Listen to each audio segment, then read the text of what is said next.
When billionaire Elon Musk returns to his childhood hometown in South Africa for a business trip, he's shocked to spot an elderly woman struggling with grocery bags outside a small store. His heart nearly stops when he recognizes her.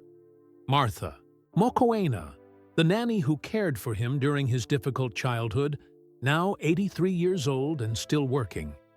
Instead of approaching her immediately, Elon follows Martha discreetly, stunned to discover she lives in a run-down apartment with a leaky roof. As memories of Martha's kindness flood back, Elon realizes he has the resources to help the woman who shaped his early years, but knows that simply throwing money at the situation would insult her dignity and independence. What happens next will change not just Martha's life, but an entire community. Elon Musk stepped out of the black SUV into the bright Ptoria sunshine. The African heat hit him instantly, so different from the cool California air he'd left behind. It had been years since he'd visited his childhood hometown. The jacaranda trees that lined the streets were in full purple bloom, just as he remembered. "I'll be back in 2 hours," Elon told his driver. "I want to walk around alone for a bit." The driver nodded. "Yes, sir, I'll be here." Elon pulled his cap lower over his eyes. At 53, his face was too well known for true privacy. But here in Ptoria, he hoped for at least a little time without being noticed. He walked slowly down the familiar streets of his old neighborhood. So much had changed, yet so much looked the same. The corner store where he'd once bought penny candy was now a cell phone shop. His elementary school, Waterkloof House Preparatory School, still stood proud with its red brick walls. Elon stopped across the street from the school, watching children in uniforms playing in the yard. Had he ever been that small? That carefree? His childhood had been complicated. The divorce, the bullying, his difficult relationship with his father. But there had been good moments too, moments of safety and kindness. He continued walking, turning onto a residential street lined with modest homes. Up ahead, a small grocery store had its doors propped open. As Elon approached, he noticed an elderly woman helping a young family load bags into their car. The woman moved slowly, her back slightly bent, but she worked steadily. Something about her seemed familiar. The careful way she handled each bag, the gentle pat she gave the little boy's head. Elon slowed his pace, trying to place her. She wore a simple blue dress with a cardigan despite the heat, her gray hair pulled back in a neat bun. When she turned to reach for another bag, Elon caught a glimpse of her face. He stopped dead in his tracks. "Martha?" he whispered to himself. "Martha, Moena." It couldn't be. But those kind eyes, that determined set of her mouth, he would know them anywhere.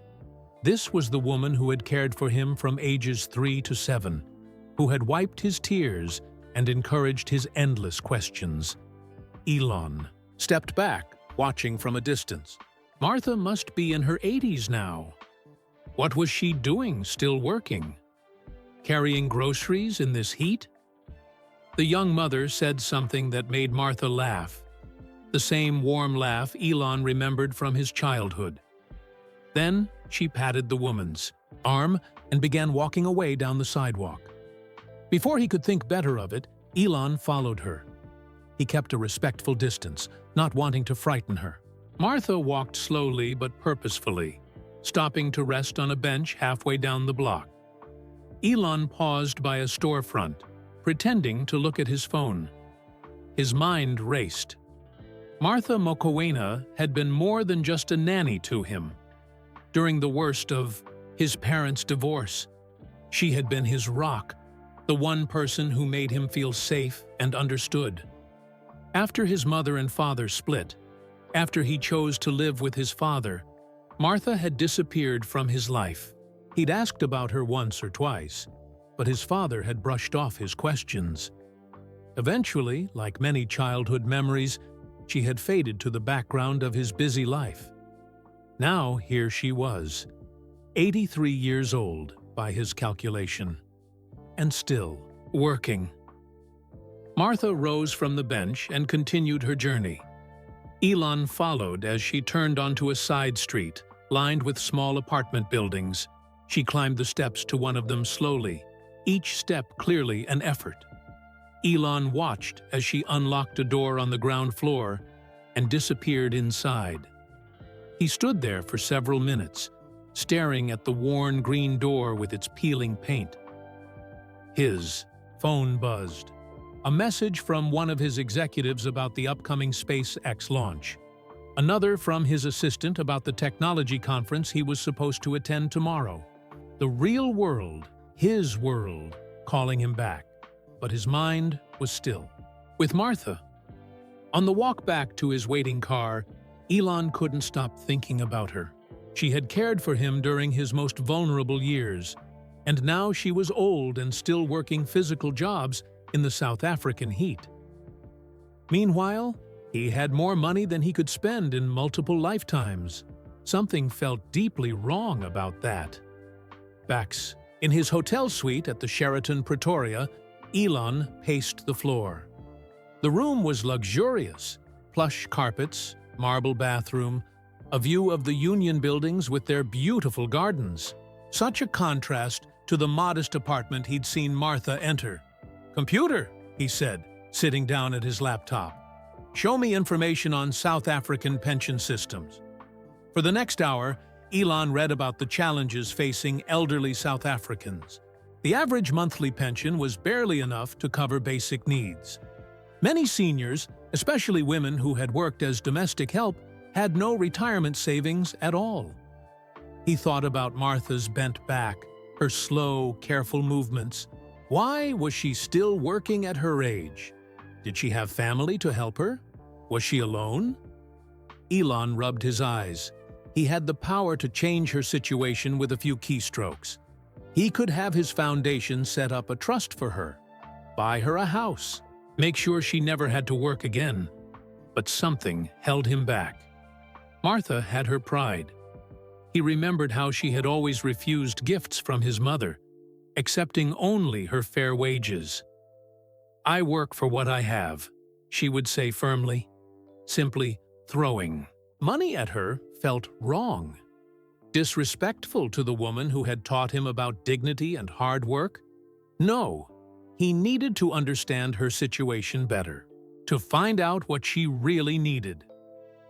Elon picked up his phone and canceled his meetings for the next day. The technology conference would have to go on without him. This was more important. He opened his laptop again and began searching for information about the neighborhood where Martha lived. It was called Mamelodi, a township on the eastern edge of Pretoria, home to around 300,000 people, many living below the poverty line. Outside his window, the Pretoria sunset painted the sky orange and purple. Elon stared out at the city of his childhood, thinking about the different paths lives could take. He had left South Africa at 17, first for Canada, then America. His path had led to PayPal, Tesla, SpaceX, and billions of dollars. Martha had stayed here, continuing to care for other people's children long after she had ceased to care for him. What would his life have been like if he had stayed? What would hers have been like if she had had the opportunities he'd had? The questions had no answers, but one thing was clear. Their paths had crossed again for a reason. Elon made up his mind. Tomorrow, he would find a way to approach Martha. Not as Elon Musk the billionaire, but as the boy she once knew. He would listen to her story, understand her needs, and find a way to help that honored her dignity. He picked up his phone again and called his security team. "Change of plans for tomorrow," he said. "I need to go to Mamelodi." As Elon lay in bed that night, memories of Martha flooded back. Her gentle hands, the stories she told, the patience with which she answered his endless questions, the way she encouraged his curiosity instead of shutting it down. "The mind is like a garden," she used to tell him. "You must tend it carefully and plant good seeds." Tomorrow, he would find out if she remembered planting those seeds in him and what had grown in her own garden over all these years. Sleep didn't come easily that night. Elon tossed and turned, his mind filled with memories that he hadn't visited in decades. As the ceiling fan whirred softly above him, he traveled back to Ptoria in the early 1970s, when he was just a small boy with wild dreams and a mind, too, busy for his own good. Martha had arrived in their home when he was 3 years old. His mother, May, was building her career as a dietitian and model, while his father, Errol, worked as an engineer. Young Elon and his brother Kimball needed someone to look after them during the day. He remembered the first time he met Martha. He had hidden behind his mother's legs, shy and uncertain about this new person in their home. "Elon," his mother had said, "this is Martha. She's going to take care of you when Mommy and Daddy are working." Martha had knelt down to his level, her face kind but not pushing for an immediate connection. "Hello, little one," she had said softly. "I hear you like books. Would you like to show me your favorites?" That had been the perfect thing to say. Little Elon had immediately warmed up, dragging her to his bookshelf to show her his prized collection. As the memories flowed, Elon smiled in the darkness of his hotel room. Martha had quickly learned how to handle his endless energy and questions. Unlike many adults who grew tired of his why questions, Martha always took them seriously. "Why is the sky blue, Martha?" "Well, Elon, that's because light from the sun is made of all the colors of the rainbow, but the air catches the blue light and bounces it all around, so we see blue when we look up." She had a way of explaining things that satisfied his curiosity without talking down to him. When she didn't know the answer, she would say, "Let's find out together." And they would look it up in the encyclopedia his parents kept on the bottom shelf in the living room. The memory shifted to a particularly difficult time. Elon was about 5, and the tension between his parents had become impossible to ignore. Their arguments would fill the house after they thought the children were asleep. One night after a bad fight, Elon had crept downstairs and found Martha still there, though she usually went home in the evenings. She was sitting at the kitchen table, a cup of tea in front of her. "Can't sleep, little lion?" she had asked, using her special nickname for him. He had shaken his head, tears threatening to spill. "Come here," she said, patting her lap. When he climbed up, she wrapped her arms around him. Sometimes grown-ups have big feelings that make them say loud things. It doesn't mean they don't love you. "Are they going to stop being married?" he had asked.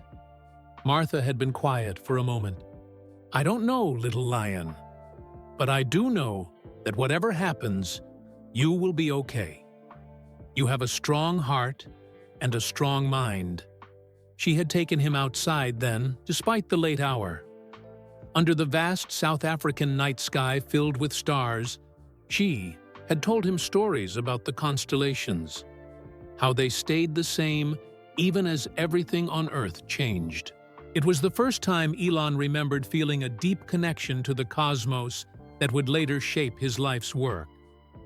As his parents' marriage fell apart over the next 2 years, Martha became his constant. She walked him to school each morning, waiting at the gate of Waterkloof House Preparatory School with his lunch if he forgot it. After school, she would be there, ready to listen to his stories about his day. Under the shade of the jacaranda trees in their backyard, Martha would help him with his early reading. "Sound it out," she would encourage when he stumbled on a difficult word. "You can solve any puzzle if you break it into pieces." It was Martha who had noticed his unusual aptitude for numbers and bought him a little notebook where he could work out math problems.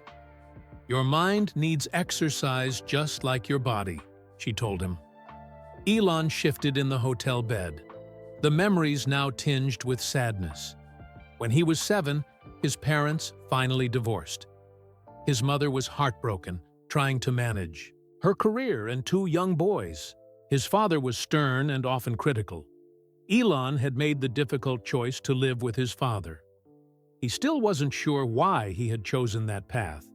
Perhaps a boy's need to understand a complicated man. Perhaps the misguided idea that he could somehow make his father happier. The day he moved to his father's new house was the last time he saw Martha. She had packed his favorite clothes carefully, slipping a small pouch of rooibos tea, her favorite, into his bag. "Remember what I told you about the garden of your mind?" she had whispered as she hugged him goodbye. After that, Martha vanished from his life. His father hired different household help, and any questions about Martha were brushed aside. Eventually, the busy current of life had swept him forward, and the memories of his kind nanny faded into the background. Until today. Elon sat up in bed, switching on the lamp. It was just past midnight. He opened his laptop again and began typing notes about what he remembered of Martha. Her patience, her wisdom, the way she had seen his intense curiosity not as a problem to be managed, but as a gift to be nurtured. How many other children had she cared for over the decades? How many minds had she helped shape? And why, at 83, was she still carrying groceries for other families instead of being cared for herself? As the questions multiplied, Elon felt a familiar sensation, the spark of a problem that needed solving. But this wasn't like designing a more efficient electric battery or planning a Mars mission. This was personal. This was about honoring a debt he hadn't even realized he carried. Elon looked out the window at the sleeping city.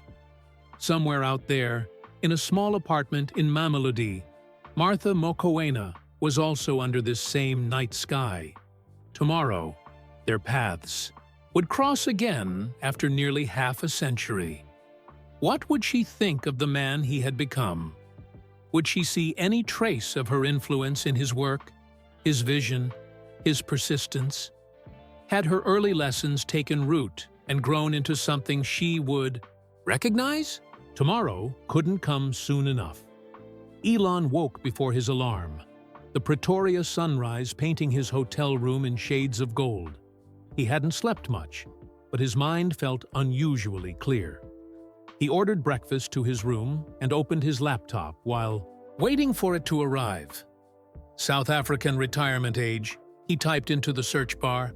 The results showed that the official retirement age was 60, with a government pension available to those who qualified. But the pension amount was small, barely enough to cover basic needs. Elon dug deeper.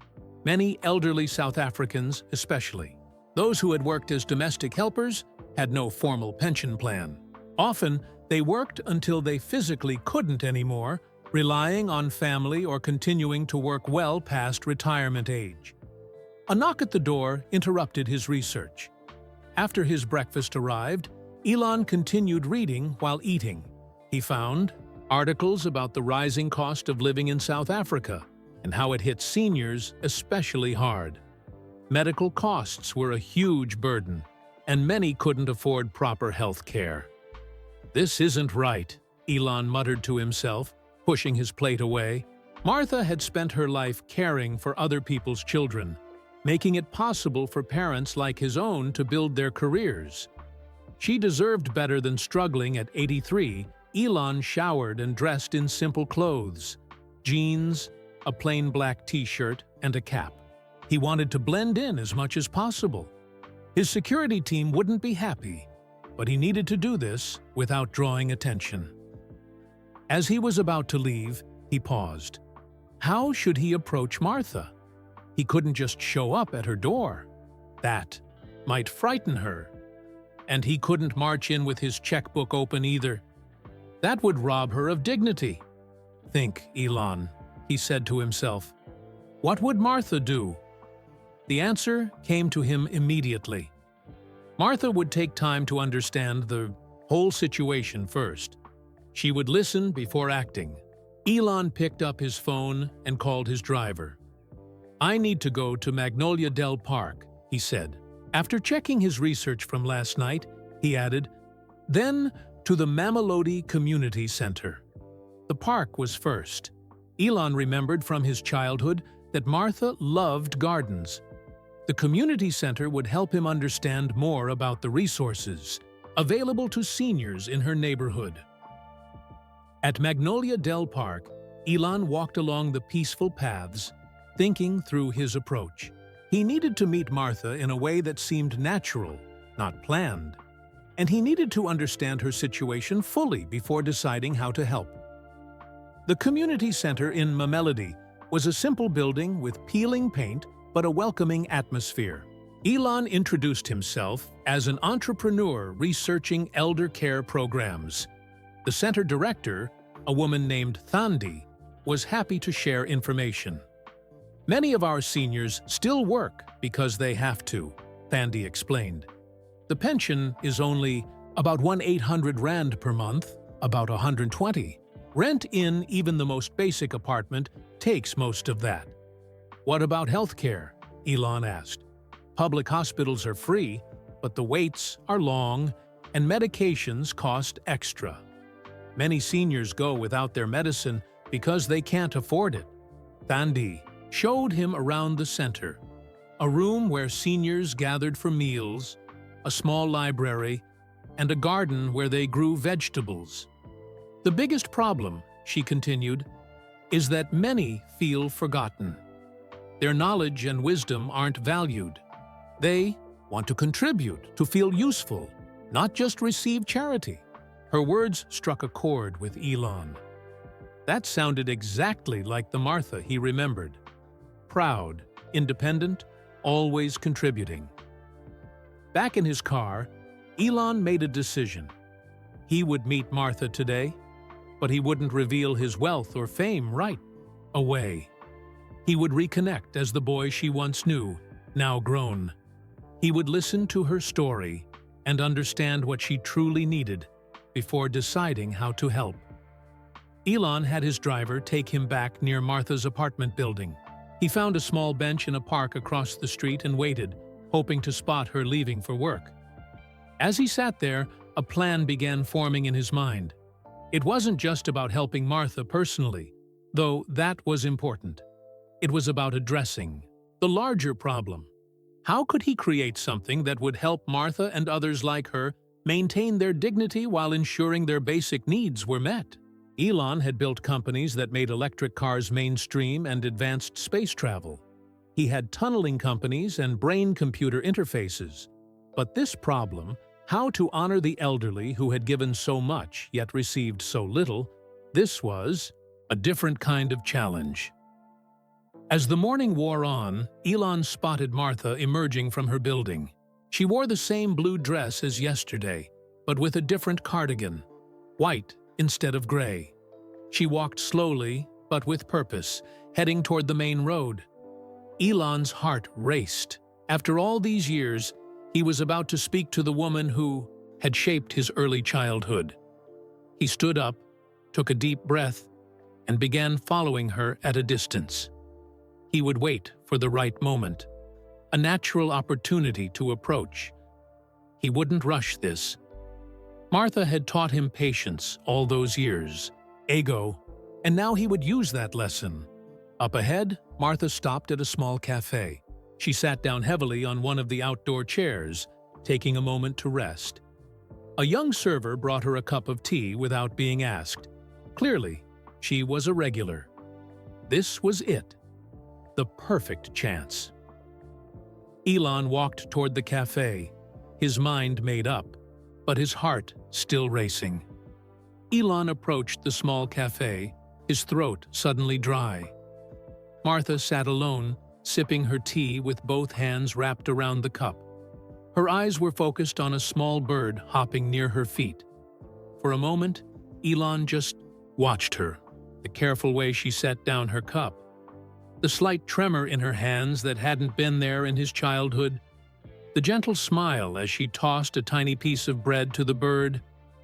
Taking a deep breath, Elon walked up to her table. "Excuse me," he said, softly.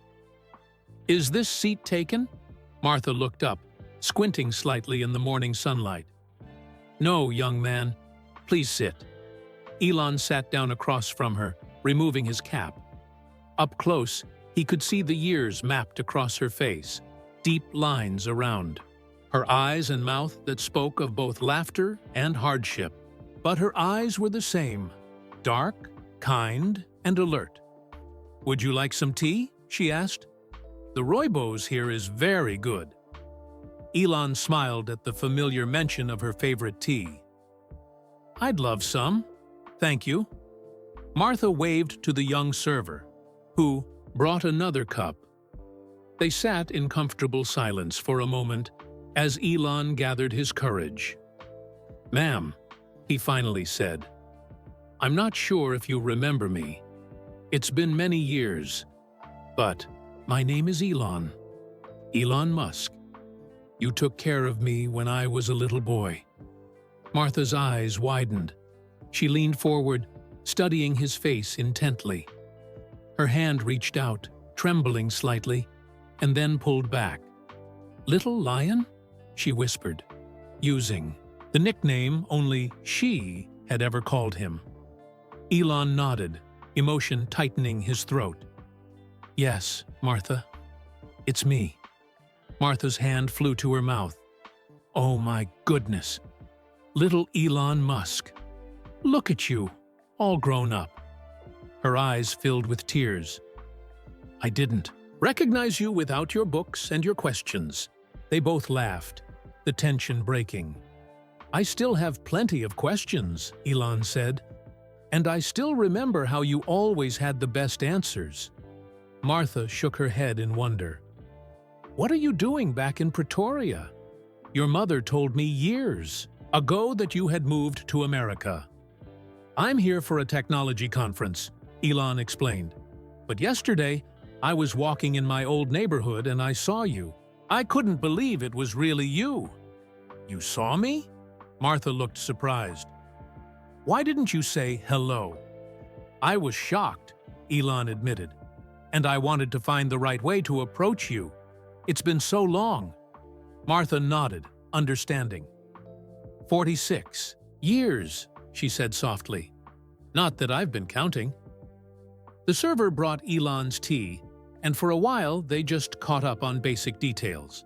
Elon learned that Martha had worked for 3 other families after his, helping to raise a total of 11 children over her long career. "They're all grown now, too," she said proudly. "Doctors, teachers, a chef, all good people." "Do you still work for a family now?" Elon asked carefully. Martha nodded. "The Naidu family. Their children are older now, 12 and 14, but I help with the house and cooking. My hands aren't as strong as they used to be, but I can still make a perfect pot of boboti." "I remember your boboti," Elon said, smiling at the memory of the traditional South African dish. "No one has ever made it as good as yours." Martha beamed at the compliment. Then her expression grew more serious. "And you, Elon? What happened to that curious little boy? Did you become a scientist like you always said?" Elon hesitated. How? Could he explain what he did without sounding like he was bragging? Martha clearly had no idea about his wealth or companies. "I work with technology," he said simply. "Electric cars and space rockets, mostly." Martha tilted her head. "Space rockets? Like going to the moon?" "Something like that," Elon smiled. "We're actually working on going to Mars." Martha's eyes widened. "Mars? The red planet?" Then she laughed, a full, joyous sound. "Of course you are. Always reaching for the stars, my little lion. I remember how you loved looking at the night sky." Elon felt a warmth spread through his chest. she remembered. "What about your family, Martha?" "Do you live alone?" he asked. Martha's smile faded slightly. "My husband passed 15 years ago. We had 3 children, but my son died young. My daughters live in Cape Town and Johannesburg. I have 5 grandchildren and 2 great-grandchildren now." "Do they visit often?" "When they can. Travel is expensive. My granddaughter Lorato lives with me sometimes when she's not at nursing school. Such a smart girl, just like you were." As they continued talking, Elon learned more about Martha's life. After her husband got sick, they spent most of their savings on medical treatments that didn't work. When he died, Martha had to go back to work, even though she was already in her late 60s. "The pension isn't enough," she explained matter-of-factly, "and I don't like sitting around anyway. Idle hands make an idle mind, you know." Elon smiled at the familiar saying, one she had often repeated during his childhood. "Are you happy, Martha?" he asked suddenly. Martha seemed surprised by the question. She thought for a moment. "I have known happiness," she said carefully. "I have known love. I have seen the children I cared for grow into good people, including you." She patted his hand. "Yes, I am happy, even when life is hard." Elon felt a lump in his throat. Here was this extraordinary woman who had given so much to others, including him accepting her difficult circumstances with grace. "Would you walk with me in the park?" Elon asked, not ready for their reunion to end. "I'd like to hear more about your grandchildren." Martha nodded, finishing her tea. As she stood, Elon noticed again how carefully she moved, how each motion seemed to require thought and effort. They walked slowly through the small park, Martha pointing out her favorite flowers. She told him about her granddaughter, Lorato's struggles to pay for nursing school while working part-time, about her apartment's leaky roof that the landlord never fixed properly, about the community center where she sometimes went for meals and company. Elon listened intently, asking questions, building a mental picture of Martha's life. It was a life of dignity and purpose, but also of unnecessary hardship for someone who had given so much. By the time they reached a bench under a large acacia tree, Elon had made up his mind. He would help Martha, but not in a way that would diminish her pride or independence. He would create something better, something that would honor her life's work and wisdom. As they sat down to rest, Martha turned to him with a twinkle in her eye. "Now, little lion," she said, using his old nickname again. "Tell me more about these rockets of yours. Are you really going to Mars?" Elon spent the next hour telling Martha about SpaceX and his dreams of Mars colonies.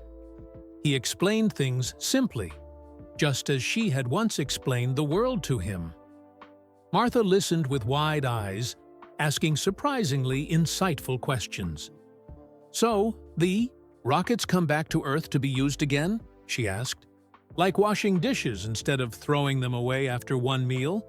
"Smart," Elon laughed. "That's exactly right. You always did have a way of making complicated things simple." As they talked, Martha occasionally checked her watch. Finally, she stood up. "I must go now," she said. "The Naidu family will be expecting me. Mrs. Naidu teaches afternoon classes at the university, and I need to have dinner ready when the children come home from school." Elon stood too. "May I walk with you? I'd like to meet them, if that's okay." Martha looked surprised, but pleased. "You want to meet the family I work for?" "Of course," Elon said. "They're important to you, so I'd like to know them." They walked slowly toward a neighborhood of modest but well-kept homes.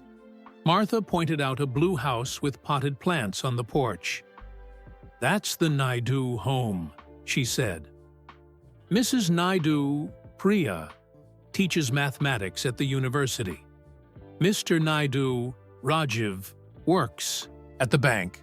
Their children are Akash and Zara. Just as they approached the gate, a car pulled into the driveway. A woman in her 40s, with dark hair tied back in a neat bun, stepped out, carrying a stack of papers. "Martha!" she called, smiling. Then she noticed Elon. "Oh, hello. I don't think we've met." "This is Elon," Martha said, a hint of pride in her voice. "I cared for him when he was a little boy, many years ago. Elon, this is Mrs. Naidu. Please, call me Priya," the woman said, extending her hand. "Any friend of Martha's is welcome here. Would you like to come in for some tea?" Inside the Naidu home, Martha moved with comfortable familiarity, putting on the kettle and taking out cups. Priya invited Elon to sit in the small but cozy living room. "Martha is the heart of our home," Priya said warmly. "We've tried to convince her to retire and just be our family member, not our employee, but she insists on working." "You've tried to get her to retire?" Elon asked, surprised. Priya nodded. "For 2 years now, my husband and I, we've saved enough that we could still pay her a monthly amount. But she refuses." She lowered her voice. "She says without work, she would wither like an unwatered plant." Those were her exact words. Martha returned with the tea tray, and soon Rajiv arrived home from the bank. He was a tall man with kind eyes and a quick smile. The couple's 2 children, Akash and Zara, came home from school shortly after, immediately greeting Martha with hugs before noticing the visitor. Martha makes the best cookies.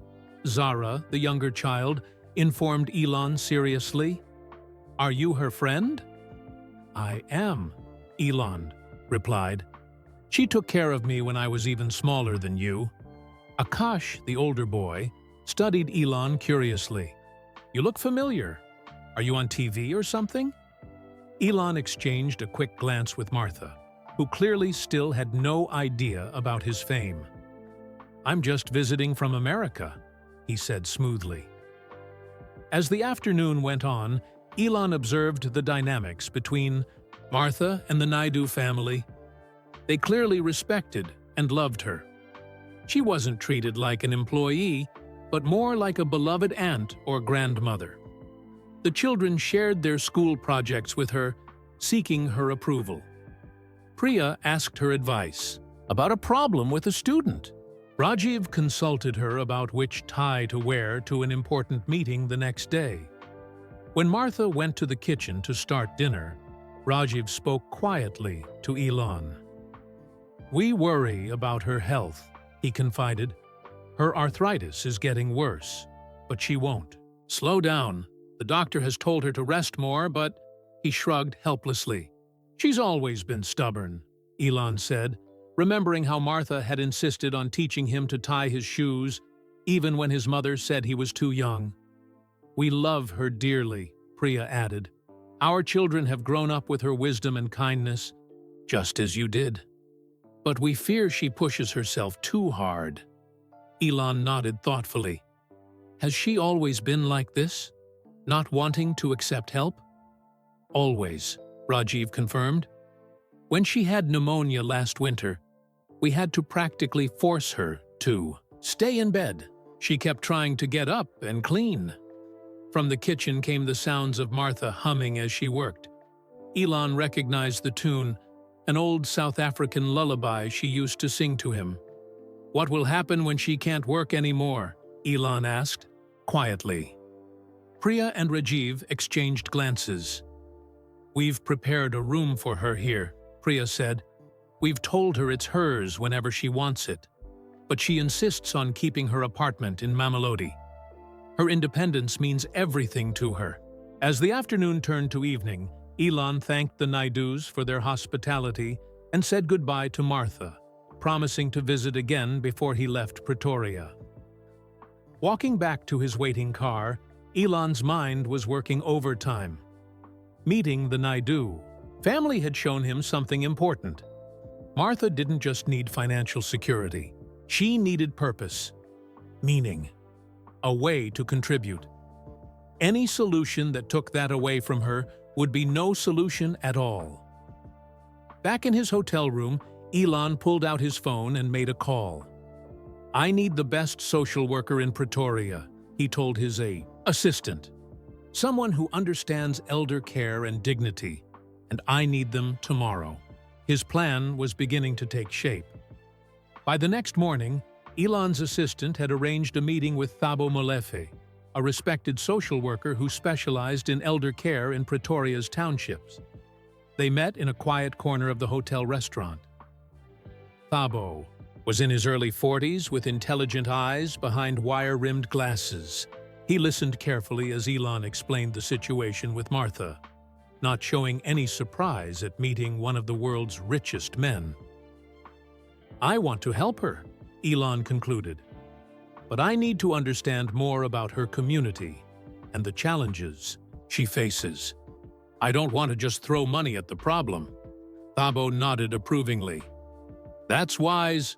Many well-meaning people create solutions that don't fit the actual needs." He pulled out a tablet. "What would you like to know?" "Everything," Elon said. "The living conditions in Mamelodi, the healthcare situation, what seniors there need most. And I want you to find out more about Martha's specific situation, but discreetly.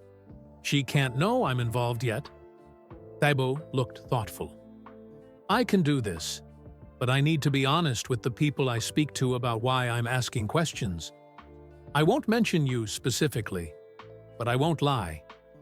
"Fair enough," Elon agreed. "Say you're working on a potential community project. That's the truth."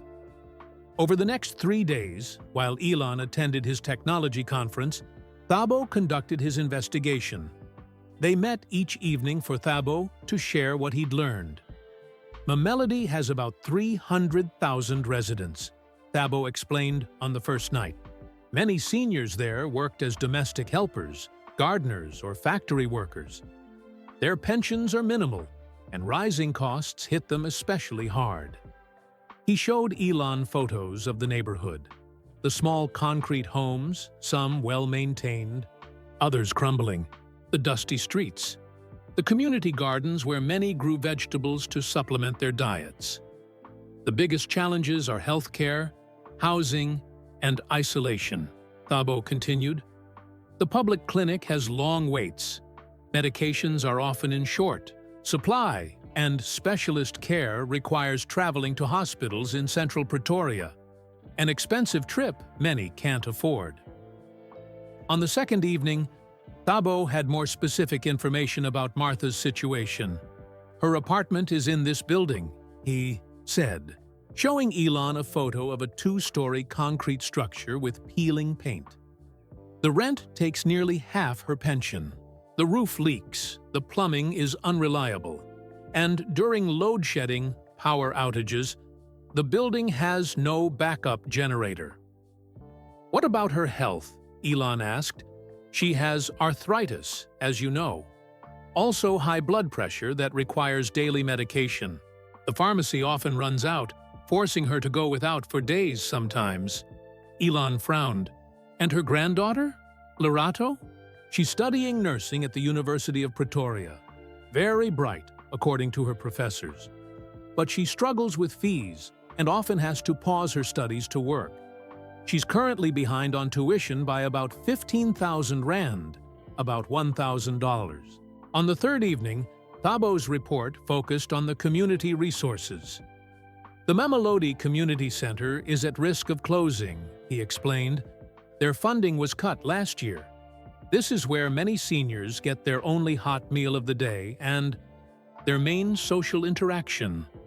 Thabo showed Elon pictures of the center, an aging building with mismatched furniture but filled with life, elderly residents playing board games, a small choir practicing, a vegetable garden tended by several older men. "Many of the seniors I spoke with said the same thing," Thabo added. "They don't want charity. They want to contribute, to feel useful. One man in his 70s teaches young children how to play chess. A woman in her 80s leads a traditional cooking class once a week. Elon nodded, thinking of Martha. They want purpose, not just support. Exactly, Thabo agreed. And there's something else interesting. Many have skills that are being lost. Traditional crafts, farming methods, stories. The younger generations are losing connection to this knowledge. On the final day, Thabo visited Martha personally, introducing himself as a social worker conducting a community survey. His report to Elon was the most detailed yet. Her apartment is small, but spotlessly clean. She has few possessions, but takes great pride in what she has. Family photos cover one wall, her children, grandchildren, and even some of the children she cared for over the years. Was I there? Elon asked, surprised. Yes, Thabo smiled. A small photo of a skinny boy with a book, tucked in the corner of her mirror. She didn't mention you by name, but she said all the children she cared for were special to her. Elon felt a lump in his throat. The apartment has serious problems, Thabo continued. The roof leaks onto her bed when it rains. The refrigerator works only sometimes. The neighborhood has become less safe at night, and she worries about walking. Home after dark? And her social connections? She's well respected in the community. People come to her for advice. When younger mothers struggle with their children, Martha often helps. She's also part of a church group that meets twice a week. Thabo hesitated. There's one more thing. When I asked about her future plans, she mentioned her granddaughter Lorato. All her hopes are pinned on Lorato becoming a nurse. She said, "If my granddaughter can help others heal, that will be my legacy." As their final meeting concluded, Elon sat back, processing everything he'd learned. Thank you, Thabo. This gives me a much clearer picture. May I ask what you're planning? Thabo inquired. Elon looked out the window at the Ptoria skyline. Something sustainable. Something that values the wisdom these elders have to offer. Something that gives them purpose while meeting their practical needs. He turned back to Thabo. Would you be interested in continuing to work on this project? I'll need someone who understands this community to help implement what I have in mind. Thabo considered the offer. If the goal is truly to empower rather than create dependency, then yes, I'm interested. That's exactly the goal, Elon confirmed. I want to create something that would make Martha proud. Something that honors her dignity and her lifetime of service. After Thabo left, Elon called his team at the Musk Foundation. It was time to move from investigation to action. I need to purchase land in Mamelody, Ptoria, he told them. And I need architects who understand sustainable community design. His fingers tapped thoughtfully on the table as he added, and I need all of this done quietly. No press releases, no publicity. This needs to stay completely under the radar. Person who had taught him to reach for the stars deserved nothing less than his full commitment to getting this right. Over the next 2 weeks, Elon worked with intensity that surprised even his closest team members. Though he returned to the United States for necessary meetings, his mind remained fixed on the project in Ptoria. Set up a dedicated team for this, he instructed his foundation director during a late-night video call. I want our best people, but they need to understand this isn't about publicity. No social media posts, no press releases. Complete privacy is essential. The first step was acquiring land. Thabo identified a perfect location, 4 acres of unused property near Martha's neighborhood in Mamelody. It was close enough for easy access, but not so close that construction would immediately draw her attention. Elon arranged for a South African company owned by a longtime friend to purchase the land. On paper, it looked like a standard real estate investment. Behind the scenes, the land was immediately transferred to a newly created trust. "We need local architects," Elon told Thabo during their daily check-ins. "People who understand the IV, community, the climate, the culture. This can't look like something dropped in from outside." Thabo connected him with Nandi Themba, a talented architect born in Mamelodi who had returned after studying in Cape Town. Her specialty was sustainable community spaces that honored traditional African design while incorporating modern, eco-friendly technology. They met via secure video call, with Elon explaining his vision. "I want to create a living and working community for seniors," he said. "Not a retirement home. That's the wrong model. This needs to be a place where elders can live with dignity, share their knowledge, and continue contributing in ways that match their abilities and energy levels." Nandi's eyes lit up as he spoke. "A village of elders, but connected to the wider community?" she asked. "Not isolated, but integrated?" "Exactly," Elon nodded. "With housing designed for accessibility as people age, healthcare facilities on site, gardens where they can grow food, workshops where they can teach crafts to younger generations." "And clean energy?" Nandi asked, knowing Elon's reputation. "Everything. Powered by solar, with battery backup," Elon confirmed. "No more sitting in the dark during load shedding." As Nandi began drawing up plans, Elon focused on the operational aspects. He insisted that local workers be hired for construction, creating jobs in the area. The solar panels that would power the complex would be manufactured at a South African facility, supporting the local economy. "We need to think beyond the physical space," Elon told his team. "This isn't just about housing. It's about creating a sustainable community where wisdom is valued." That insight led to adding an educational center where elderly residents could teach traditional skills to younger community members. Cooking classes, storytelling sessions, craft workshops, all ways for seniors to pass on their knowledge. For Ptoria Healthcare, Elon partnered with a respected South African medical group to staff a small clinic on the property. The focus would be on preventative care and managing chronic conditions like Martha's arthritis and high blood pressure. Throughout the planning process, Elon returned again and again to the question, would Martha feel respected here? Would she find purpose? One morning, 3 weeks into the project, Elon received a call from Thabo with concerning news. "There's a rumor in Mamelodi about a big development coming," Thabo explained.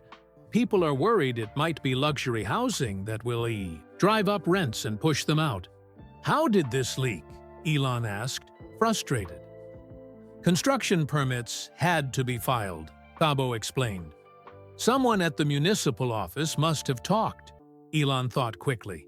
"We need to get ahead of this, not with my name attached, but with accurate information about what we're building." They arranged for Nandi, as the project architect, to meet with community leaders. Without mentioning Elon or revealing the full scope, she explained that the development was a community center for seniors, not luxury apartments. "The focus will be on honoring our elders and creating opportunities for them to share their wisdom," she told them, showing preliminary sketches. "There will be housing available for those who need it, with priority given to current Mamelodi residents." The community leaders were cautiously optimistic, though still curious about who was funding such an ambitious project. A foundation that wishes to remain anonymous was all Nandi would say. Meanwhile, Elon continued his daily video calls with Martha, which had begun after their reunion. He was careful to call during times when he knew she would be at home, not working at the Naidoo's. Their conversations were simple. He would ask about her day, and she would share small stories about the children or her neighbors. In turn, she would ask about his work, listening with fascination to simplified explanations of his latest projects.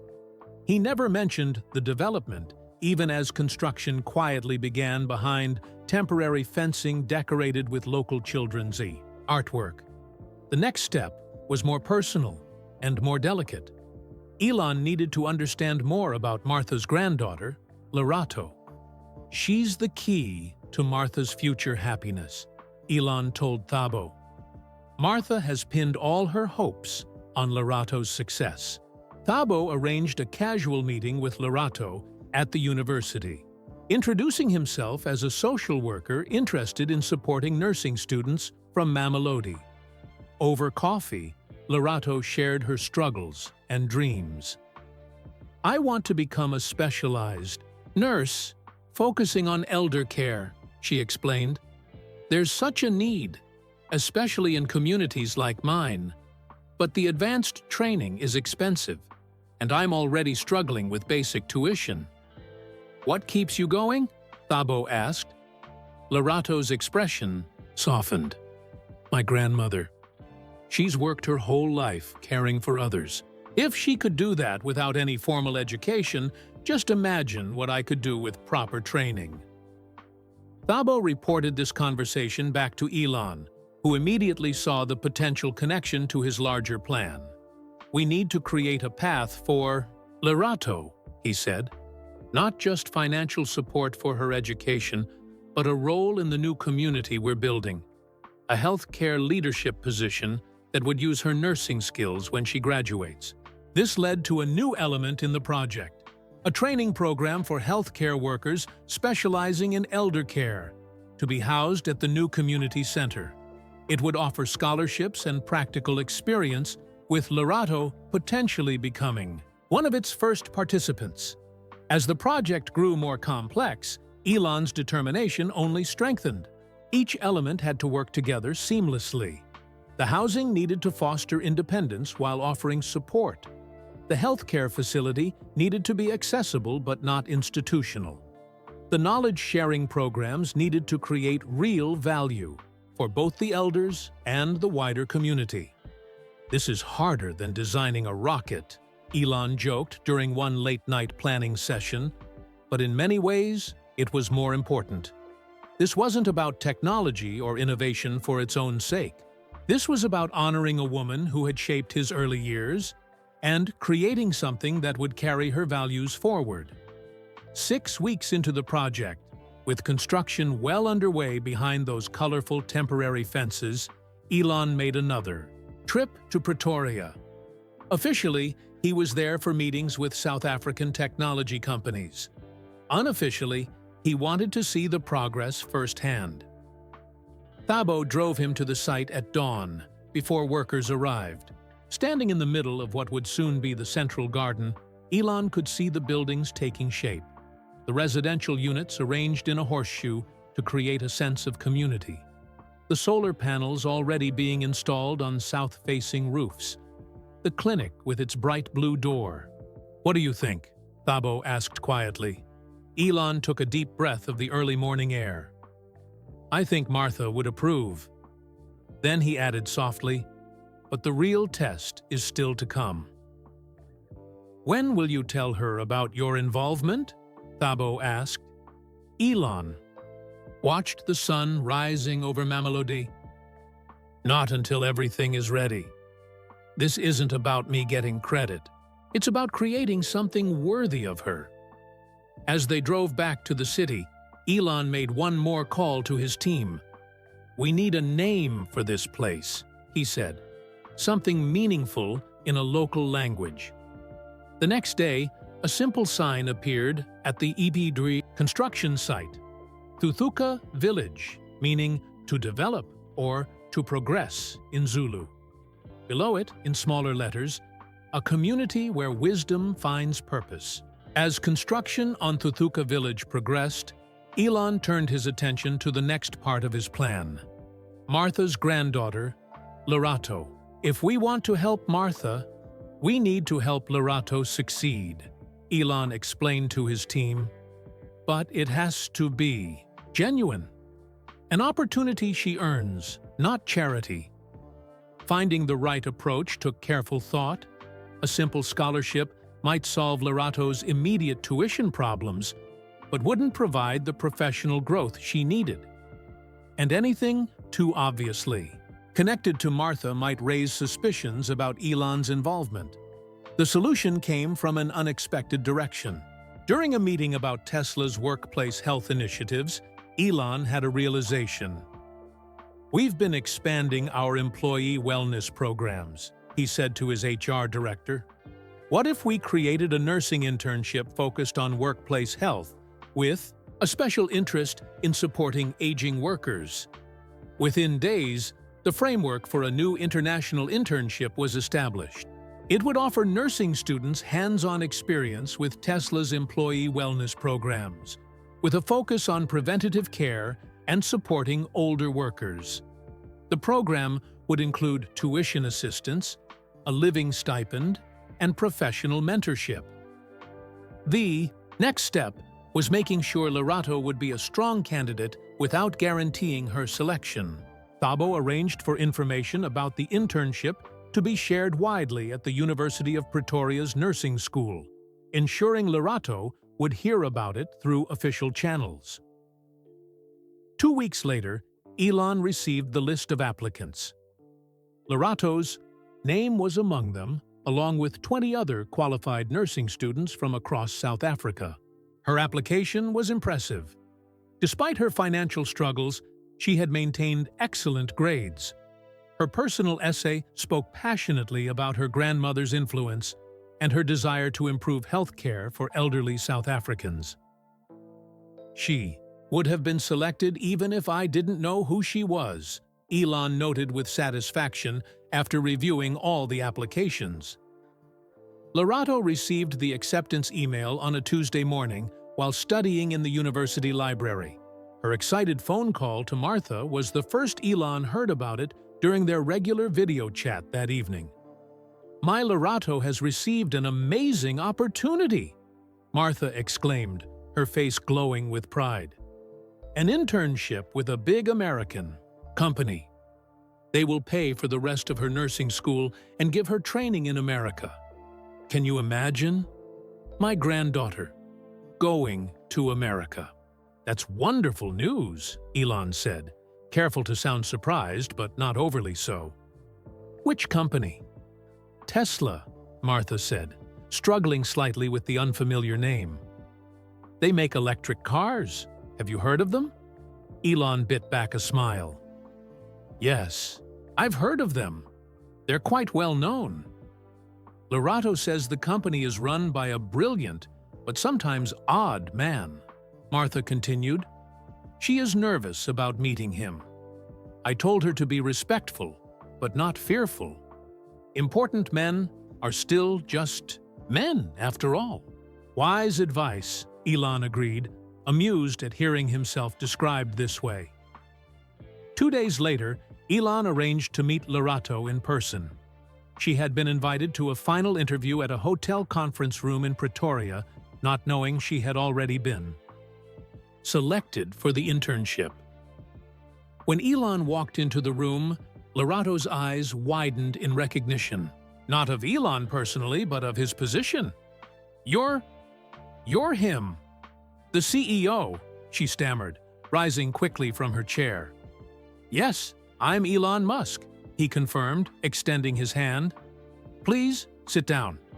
I like to meet our international interns personally, when I can." Lorato gathered her composure quickly, a trait that reminded Elon of Martha. They talked about her nursing studies, her interest in elder care, and her goals for the future. "And what sparked your interest in this particular area of healthcare?" Elon asked, curious how she would respond. "My grandmother," Lorato answered without hesitation. "She's cared for others her entire life. First as a nanny for families in Pretoria, now as a helper for a family even though she's 83. She's taught me that caring for others is the highest calling, but also that everyone deserves dignity as they age. Her voice grew more passionate as she continued. In our communities, elders hold so much wisdom, but their physical needs are often neglected. I want to create healthcare approaches that honor both their bodies and their spirits. Elon nodded, impressed by her clarity of purpose. Those are exactly the values we're trying to incorporate into our wellness programs. As the interview concluded, Lorato asked a direct question. Mr. Musk, may I ask why you're personally interviewing candidates for this position? Surely you have more important things to do. Elon considered his answer carefully. Someone once showed me great kindness when I was young. I'm repaying that debt by supporting the next generation of caregivers. Lorato tilted her head, studying him with intelligent eyes so similar to her grandmother's. That's a good reason, she said finally. You're officially accepted into the program, Elon told her. You'll start next month at our California facility. All the details will be in your email tomorrow. Lorato's face lit up. Thank you, Mr. Musk. I won't let you down. As she turned to leave, Elon added, one more thing. Please don't mention meeting me to anyone yet, not even your grandmother. We like to make a formal announcement with all the interns together. Lorato looked curious, but nodded her agreement. After she left, Elon sat alone in the conference room, reflecting on their conversation. In Lorato, he could see echoes of Martha, the same determination, the same clear moral compass, the same dignified manner. If the internship went well, she would be perfectly positioned to take a leadership role at the healthcare facility in Thuthuka village when she returned to South Africa. Another piece of the puzzle was falling into place. Lorato would gain valuable training and credentials, fulfilling Martha's greatest hope for her granddaughter. And Martha would eventually benefit from having her granddaughter nearby, providing professional care in a community that honored her values. That evening, Elon called Martha again. She was still bubbling with excitement about Lorato's opportunity. God is good, she said simply. I have prayed for years that my granddaughter would have chances I never had. She earned it, Elon assured her truthfully. Her grades and recommendations were excellent. Still, it feels like a miracle, Martha said. Sometimes I think there must be angels watching over us. Elon smiled at the irony. Maybe there are, Martha. Maybe there are. As May turned to June, Elon returned to his work in the United States, but his focus remained divided. Between launching rockets, developing new electric vehicles, and managing his other companies, he carved out time each day for updates on Thuthuka village. Morning video calls with Thabo and Nandi became part of his routine. They walked through the construction site with tablets, showing Elon the daily progress. The residential units were taking shape, 20 small homes arranged in a semicircle around a central garden area. Each home was designed with both privacy and community in mind, with wide doorways for accessibility, safety features for aging residents, and covered porches facing the shared green space. The solar installation is nearly complete, Nandi reported one morning, pointing her camera to the rooftops where workers were mounting the last panels. Each unit will have its own power supply, with a shared battery system for nighttime and backup. And the community buildings? Elon asked. Thabo moved his tablet to show a larger structure at the center of the property. The clinic is ahead of schedule. The workshop spaces and teaching kitchen are nearly finished. We've hired local artisans to build the furniture using traditional methods. Throughout the construction process, Elon insisted on using local materials and workers whenever possible. The job creation was an important part of the project's impact. Carpenters, electricians, plumbers, and painters from Mamelody and surrounding townships earned steady wages, learning new skills they could use on future projects. "How are we doing on the garden spaces?" Elon asked. The camera swung to show newly prepared garden beds. "We're working with local elders who know traditional farming methods," Thabo explained. "They're helping design the planting areas to grow both medicinal plants and vegetables." This was a key part of Elon's vision, creating spaces where elders could work if they chose to, contributing their knowledge and experiencing the dignity of continued purpose. The project wasn't without challenges. Heavy rains delayed construction for a week. Bureaucratic red tape held up permits for the healthcare facility. And as more local people were hired, questions about the mysterious funder continued to circulate. "People are curious," Thabo admitted during one update. "There are rumors that it's a government project or a foreign investment. Some even think it's a famous South African celebrity." "As long as my name stays out of it," Elon said firmly. "This isn't about publicity." As construction continued, Elon focused on the operational aspects of the village. He worked with healthcare specialists to design programs for the clinic. He consulted education experts about intergenerational knowledge sharing. He even arranged for a small library stocked with books in multiple South African languages. One major challenge was ensuring the project would be sustainable long-term.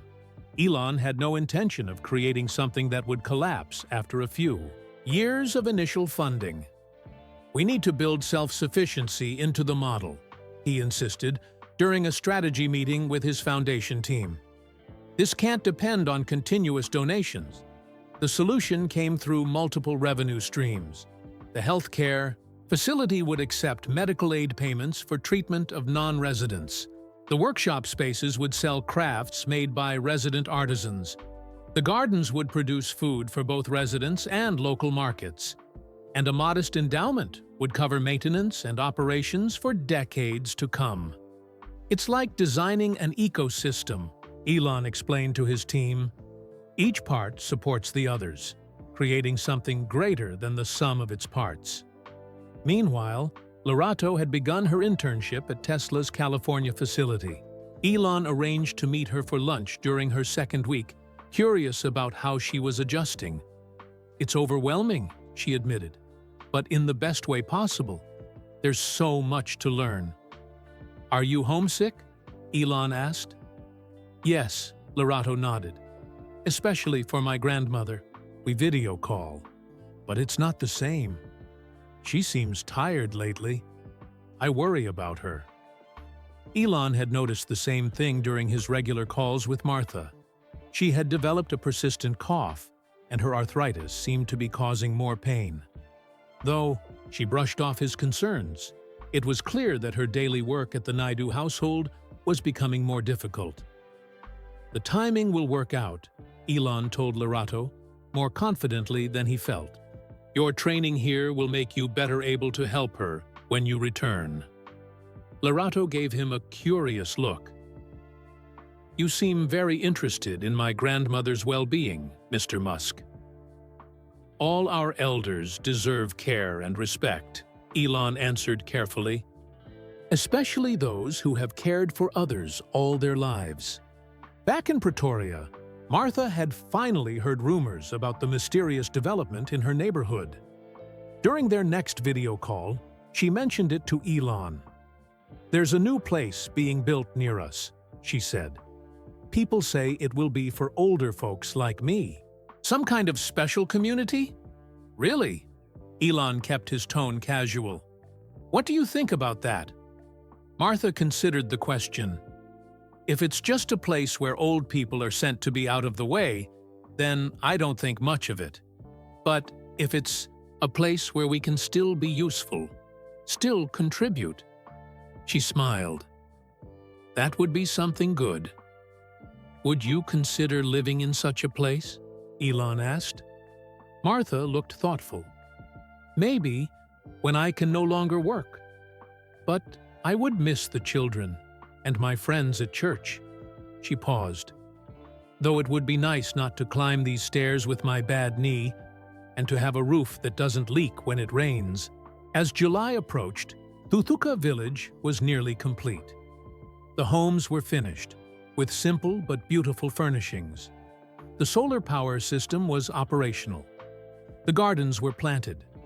The clinic was stocked with supplies and equipment. Only one crucial piece remained: selecting the residents who would live there.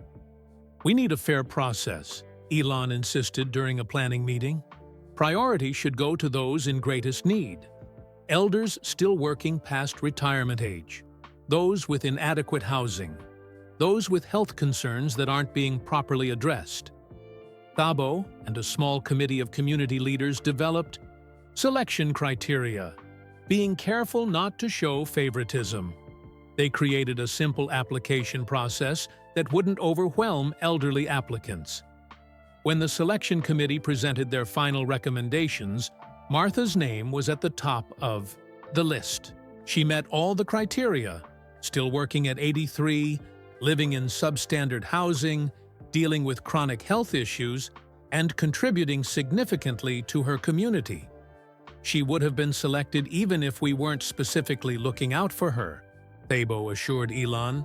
Her situation is exactly what this village was designed to address. Invitations would be sent out the following week, offering selected residents the opportunity to apply for housing at Thuthuka village. For those accepted, housing would be provided at minimal cost, with opportunities to reduce even that small amount through community contributions, teaching classes, tending gardens, or sharing skills. The day before the invitations were to be sent, Elon received an urgent call from Thabo. "Martha is in the hospital," he said. "The Naidus took her in last night. She has pneumonia." Elon felt a chill. At Martha's age, pneumonia could be serious, even life-threatening. "Which hospital?" he asked, already signaling his assistant to prepare his private jet. "I'm on my way back to South Africa." Sometimes, even the best-laid plans needed to be accelerated. Elon's private jet touched down at OR Tambo International Airport outside Johannesburg 20 hours after Thabo's call.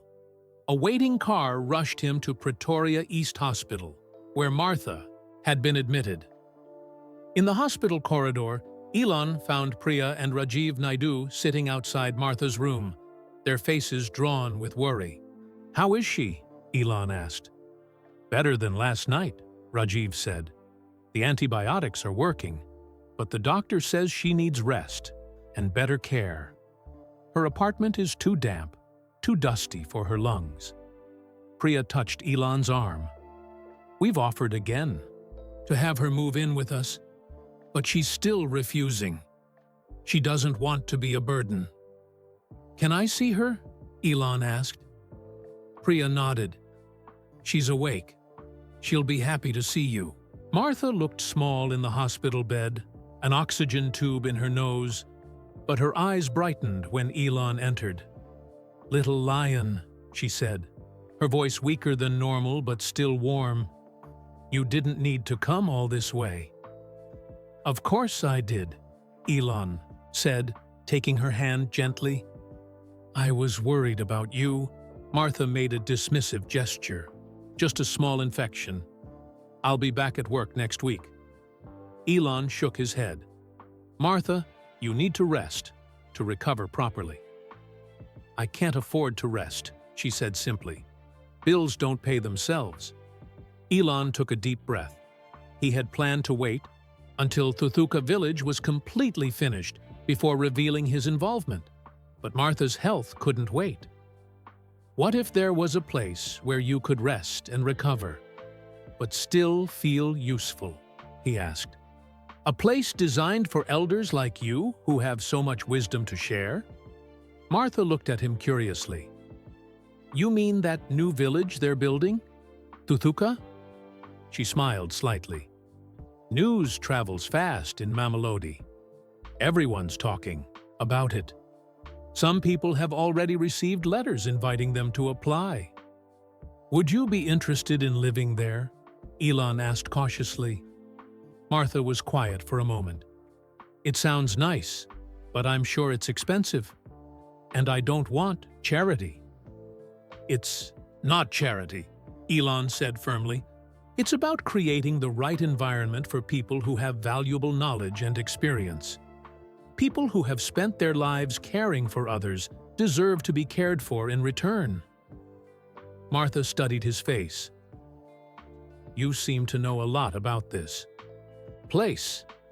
Elon hesitated, then decided it was time for honesty. Martha, I'm involved with the project. I wanted to create something that would honor people like you, people who have worked hard all their lives and have so much still to give. Martha's eyes widened. You? You built this village? With a lot of help from local architects, workers, and community leaders, Elon clarified. But yes, I provided the funding and the initial vision. Martha was silent, processing this information. Then she asked, Why? Because of you, Elon said simply. Because of what you taught me when I was a child, about dignity, about caring for others, about the importance of purpose. I wanted to create a place that embodied those values. Martha's eyes filled with tears. I was just doing my job, taking care of you. It was more than a job, Elon said, softly. You helped shape who I am. This is my way of saying thank you. Martha wiped her eyes. I don't know what to say. Say you'll consider it, Elon urged. The apartments are beautiful, designed for comfort and accessibility. There's a clinic on site for your health needs, gardens where you can grow vegetables if you want to, spaces where you can teach others the things you know, cooking, storytelling, whatever you wish to share. The door opened and a nurse entered. To check Martha's vital signs, Elon stepped back, giving them space. Your oxygen levels are improving, the nurse said. But Dr. Mbeki wants you to stay one more night. After the nurse left, Martha looked thoughtful. This village, would I live alone? You'd have your own apartment for privacy, Elon explained. But there are common areas for meals and activities. You'd have neighbors close by. And when Lorato finishes her training, there will be a position for her at the clinic if she wants it. Martha's face brightened at the mention of her granddaughter. Lorato could work there? We could be close to each other? That's the plan, Elon confirmed. She's learning skills that would be perfect for the community healthcare model we're creating.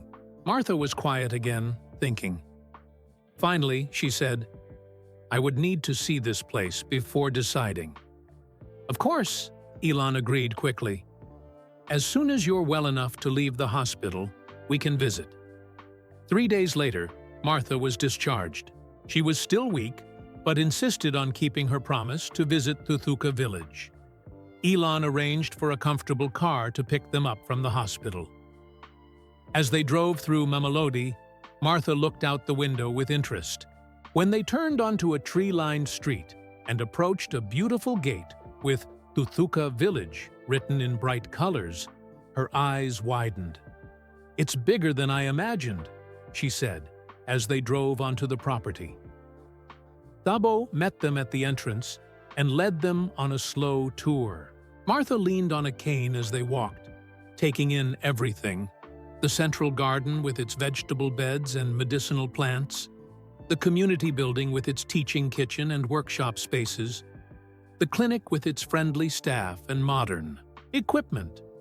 But it was the residential units that truly captured Martha's attention. Thabo showed her to a small house near the garden, opening the door to reveal a bright, airy space with simple, beautiful furnishings. This would be your home, he explained. If you decide to join us. Martha walked slowly through the rooms, a living area with comfortable chairs, a small kitchen with accessible counters, a bedroom with a view of the garden, a bathroom with safety features for aging residents. Everything was thoughtfully designed, beautiful, without being extravagant. On the wall was a space for family photos. On a small bookshelf sat several books, including some in Zulu, Martha's first language. She ran her hand along the smooth countertop, tested the firmness of the bed, looked out the windows at the garden where several elders were already tending plants. "And what would be expected of me here?" she asked. "To share your wisdom in whatever way feels right to you," Thabo explained. "To be part of this community, to live with dignity and purpose." Martha turned to Elon, who had been quietly observing. Her reaction: "You did all this because of what I taught you as a little boy?" she asked, her voice filled with wonder. "You planted seeds," Elon said simply. "They grew." Martha looked around the house once more, then out the window at the community taking shape. Tears filled her eyes, but she smiled through them. "When can I move in?" she asked. "You can move in as soon as you feel strong enough," Elon replied, relief washing over him. "The village officially opens next month, but your home is ready now." Over the next week, Martha's belongings were carefully packed and moved from her small apartment to her new home at Thuthuka village. There wasn't much: some clothes, family photos, a few treasured books, and kitchen items. But each piece was handled with respect, each photo placed exactly where Martha directed. The Naidu family came to help with the move. The children, Akash and Zara, ran excitedly through the village, exploring the gardens and community spaces. "It's like a little paradise," Priya said, arranging Martha's teacups in the kitchen cabinet. "We'll miss having you at our home every day, but we'll visit often." "You'd better," Martha said, her eyes twinkling. "I expect you all for Sunday lunch next week." As Martha settled into her new home, Elon returned to the United States, satisfied that this part of his plan had worked out. Martha was safe, comfortable, and already making friends with other residents who were beginning to move in. "She's teaching a cooking class next week," Thabo reported during their daily update. "And she's joined the garden committee. For someone still recovering from pneumonia, she has remarkable energy." But one piece of the puzzle remained. While Martha now knew about Elon's involvement with Thuthuka village, the world didn't. And that was exactly how Elon wanted it to stay. "The official opening ceremony is scheduled for August 15th, Thabo reminded him. "Will you attend?" Elon considered the question carefully. Part of him wanted to stay away, to keep his involvement private. But another part, the part that remembered Martha's kindness during his difficult childhood, wanted to be there to see the community fully come to life. "I'll be there," he decided, "but let's keep the focus on the residents and the community, not on me." 6 months had passed since that day in Ptoria when Elon had first spotted Martha helping a family with their groceries. 6 months of planning, building, and quiet problem-solving. Now, Thuthuka village was nearly ready for its official opening, with 15 residents already moved in and 10 more scheduled to arrive in the coming weeks. Meanwhile, in California, Lorato was thriving in her internship. Her supervisors praised her quick learning and compassionate approach to patient care. She had no idea that her training was being specifically tailored to prepare her for a future role at Thuthuka village's clinic. During a scheduled check-in meeting, Elon asked her about her grandmother. "She sounds so happy in her new home," Lorato said, her face brightening. "We video chat every day now that she has reliable internet. She's already teaching the other residents how to make her special rooibos tea blend." "And her health?" Elon inquired. "Much better. The doctor at the village clinic is monitoring her lungs carefully. And she doesn't have to climb those terrible stairs anymore or worry about the leaky roof." Lorato hesitated, then added, "She told me that you're the one who created Thuthuka village. Is that true?" Elon nodded. My foundation provided the funding, yes. Lorato looked at him thoughtfully. She wasn't just any nanny to you, was she? My grandmother. No, Elon admitted. She was much more than that. She helped shape who I am. Understanding dawned on Lorato's face. That day when you told me you were repaying a debt to someone who showed you kindness, you were talking about my grandmother. Yes, Elon said simply. Lorato was quiet for a moment, processing this information. Then she asked, "Will you tell me about that kindness? What did she do that made such an impression on you?" Elon leaned back in his chair, memories washing over him. She saw me, really saw me, when I was a child who felt invisible. She understood that my questions weren't annoying, but were how I made sense of the world. She taught me that solving big problems takes patience, but is worth the effort. He paused, then added more softly. And there was one night, a particularly dark time, when she might have saved my life, though she never knew it. Lorato's eyes widened, but Elon didn't elaborate further. That part of the story remained close to his heart. A private memory he wasn't ready to share fully. "Will you be at the opening ceremony for Thuthuka village next month?" he asked, changing the subject. Lorato's face fell. "I want to be, but I don't think I can afford the flight home right now, even with my stipend." "As it happens," Elon said casually, "I'll be attending the ceremony. You're welcome to fly with me on my company jet, if you'd like to be there." Lorato stared at him in disbelief. "On your private jet? To attend the opening?" Elon nodded. "Your grandmother would be thrilled to have you there. And it would be good for you to see the facility where you might work after completing your training." "Where I might work?" Lorato repeated, surprised. "If you're interested," Elon confirmed. "The clinic at Thuthuka village will need skilled nurses who understand both modern healthcare and the cultural context of the community. Someone with your training would be perfect." Lorato's face lit up with excitement. "I would love that. To work near my grandmother, to serve my community with the skills I've learned here. It would be a dream come true." As the date of the opening ceremony approached, preparations at Thuthuka village accelerated. Gardens were given final touches. The clinic was fully stocked. The community kitchen prepared for a feast celebrating local traditions.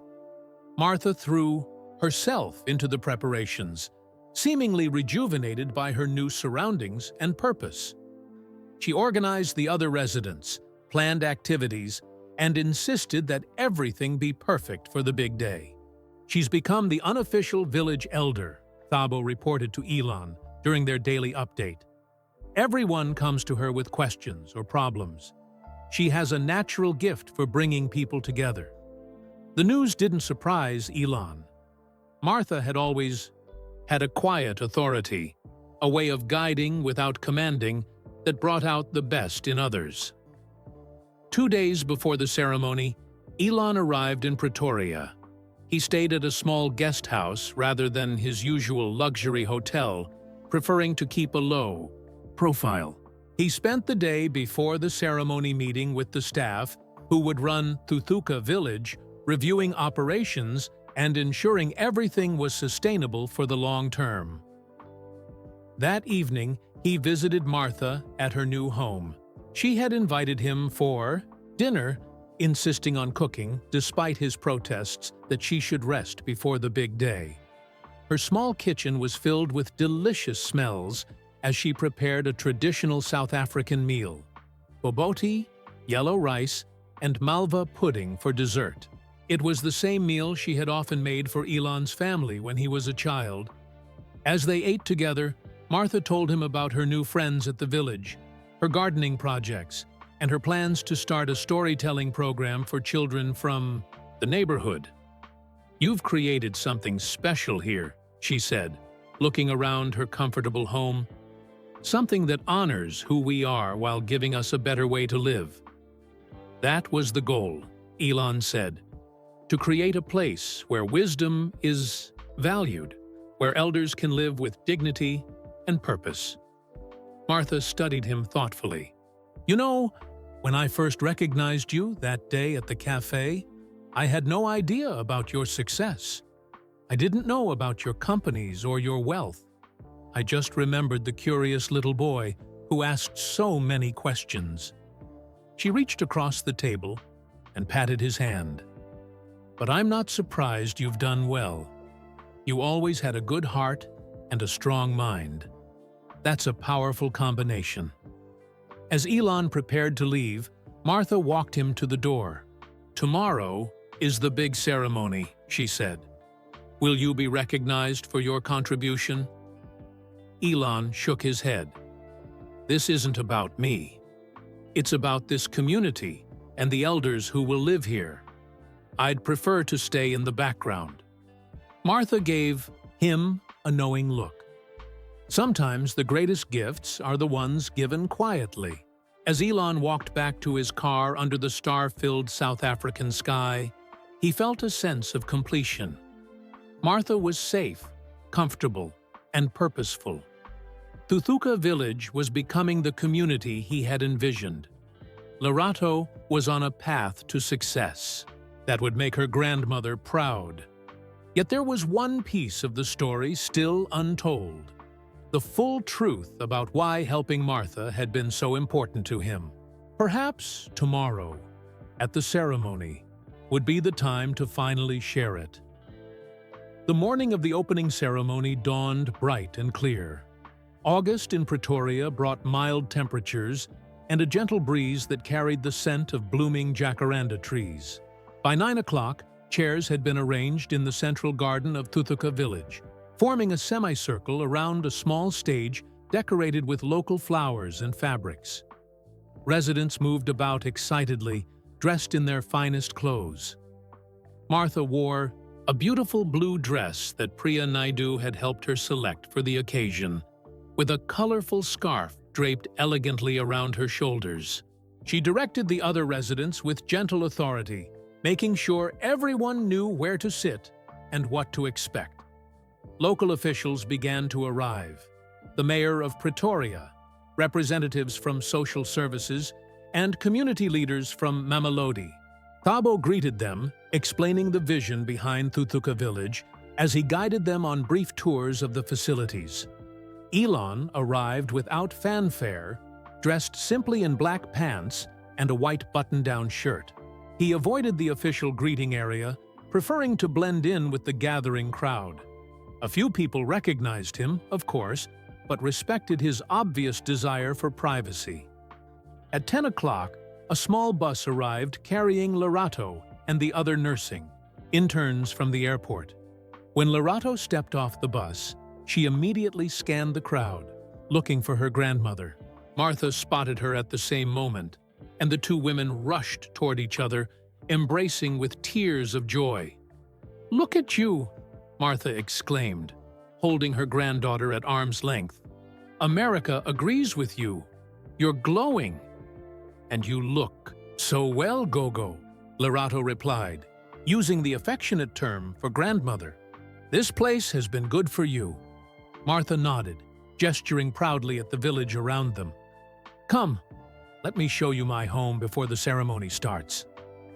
As the two women walked away, arm in arm, Elon watched from a distance, a smile touching his lips.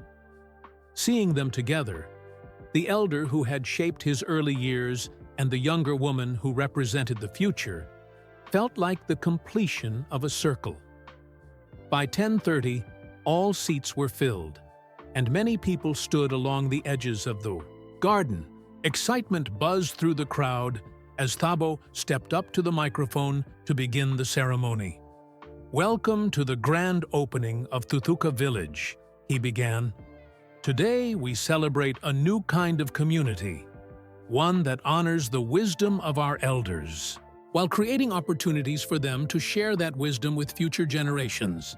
Thabo explained the features of the village: the residential homes, the clinic, the gardens, the teaching spaces, and introduced the staff who would support the community. "This village represents a new model of elder care," he continued. "One based not on dependency, but on dignity and purpose. Our residents are not here to be merely cared for, but to continue contributing their knowledge and skills in ways that benefit the entire community."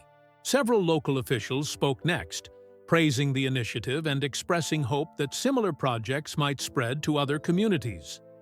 The mayor spoke about the importance of honoring elders in South African culture and the need for more innovative approaches to supporting them. Throughout these speeches, Martha sat in the front row, occasionally glancing back to where Elon stood quietly at the edge of the crowd. Each time their eyes met, she gave him a small, knowing smile. Finally, it was time for a resident to speak. To Elon's surprise, the other residents had unanimously selected Martha to represent them. She walked slowly but confidently to the microphone, her back straight, her head held high. "I am Martha Moena," she began, her voice clear and strong. "I am 83 years old. For 65 years, I have cared for other people's children, cooking their meals, washing their clothes, wiping their tears, celebrating their triumphs." She paused, looking out at the audience. "Many people might look at a life like mine and see only hard work and sacrifice, but I have been blessed to help shape many young lives, to plant seeds of kindness and courage that have grown in ways I never could have imagined."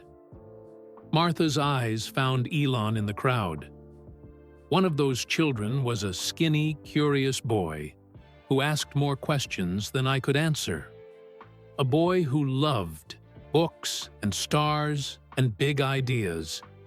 A boy who grew into a man who remembered an old woman's kindness and returned it many times over. A murmur ran through the crowd as people began to realize who she was talking about. Heads turned toward Elon, who remained still, his eyes fixed on Martha. "This village," Martha continued, "is not charity. It is recognition. Recognition that elders have value, that our knowledge matters, that we still have much to give. Here, we can live with dignity while continuing to contribute to our community." She gestured to the residents seated around her. "Each of us has a lifetime of experience to share. Some of us know the old ways of farming that work without chemicals. Others know how to craft things by hand that last for generations. We know stories that teach important lessons, songs that comfort troubled hearts, and wisdom that only comes from living through both good and hard times." Martha smiled at the children in the audience. "And we have time to listen, to teach, to care in ways that busy parents and teachers sometimes cannot. This village gives us the chance to be useful, to be valued, and that is the greatest gift of all." As Martha returned to her seat, the audience rose in a standing ovation. Many had tears in their eyes, moved by the simple dignity of her words. Thabo returned to the microphone. "Thank you, Martha, for those powerful words." He paused, looking toward Elon. "And now, I would like to invite the founder of Thuthuka Village to come forward and officially open our community." A hush fell over the crowd as all eyes turned to Elon. This hadn't been part of the agreed-upon program. He had specifically asked not to be acknowledged. But as he met Martha's encouraging gaze, he understood that some stories needed to be told. Slowly, Elon made his way to the stage. The audience's whispers grew as more people recognized him. He reached the microphone and looked out at the gathered community. The residents of Thuthuka Village, the local officials, the families from Mamelodi, and in the front row, Martha and Lorato sitting side by side. "I didn't plan to speak today," he began, his voice quiet, but carrying across the hushed garden. "This project was never meant to be about me. But Martha is right. There is a story here that perhaps should be shared." He took a deep breath, looking directly at Martha. "When I was 7 years old, this remarkable woman cared for me during one of the most difficult periods of my childhood. She taught me that questions were good, that curiosity was a gift. She showed me that kindness matters more than status or wealth." Elon paused, gathering himself. The time had come to share the full truth. The story he had never told anyone. The real reason why helping Martha had become so important to him. "What Martha doesn't know," he continued, "is that one night, she did more than just teach me an important lesson. She may have saved my life." A hush fell over the crowd. Martha leaned forward in her chair, her eyes fixed on Elon with a mixture of surprise and concern. "I was 7 years old," Elon continued, his voice steady, but filled with emotion. "My parents' marriage was falling apart. I was being severely bullied at school. I felt like I had nowhere to turn, no one who understood me." He took a deep breath. "One night, after a particularly bad day, I packed a small bag. I had this idea that I could run away, live in the hills outside Ptoria, somehow survive on my own. It was a child's desperate plan, but I was determined." Martha's hand flew to her mouth as recognition dawned in her eyes. "I waited until everyone was asleep. Or so I thought," Elon continued. "As I crept downstairs with my little backpack, Martha was sitting in the kitchen. She had stayed late that night, something about ironing that couldn't wait until morning. At least, that's what she told me then." He glanced at Martha, whose eyes were now filled with tears. She saw my backpack and quietly asked where I was, going so late. When I couldn't answer, she didn't scold me or threaten to tell my parents. Instead, she made us both cups of rooibos tea and sat with me at the kitchen table. Elon's voice grew softer, more reflective.